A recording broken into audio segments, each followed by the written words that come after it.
मारूफ drama निगार और हदायतकार खलीलुर रहमान कमर ने हुमायूं सईद से मुतल्लिक अपने बयान पर यू टर्न ले लिया। ट्विटर पर जारी बयान में खलीलुर रहमान कमर ने बयान पर वजाहत पेश की और कहा कि मैं हैरान हूँ कि मेरा ज़रा मजाक यूट्यूबर से हजम नहीं हो रहा।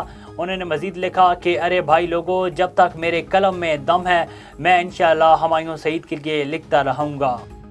मिस कनाडा मुकाबले में फाइनल तक रसाई हासिल करने वाली टिकटॉक स्टार दानिया बज़दारी 21 बरस की उम्र में इंतकाल कर गईं। गैर मुल्की खबर एजेंसी के रिपोर्ट के मुताबिक 21 साल दानिया परदारी टोरंटो में अपनी पहली सोलो स्काई डाइव के दौरान हादसे का शिकार हुई। रिपोर्ट के मुताबिक वो स्काई डाइविंग के दौरान आसमान से छलांग मारने के बाद बर वक्त पैराशूट न खुलने पर मौत के मुंह में चली गईं। अमिताभ बच्चन की नई कॉमेडी फिल्म गुड बाय का पहला पोस्टर जारी कर दिया गया। बिग बी ने अपने इंस्टाग्राम पर पोस्टर शेयर किया।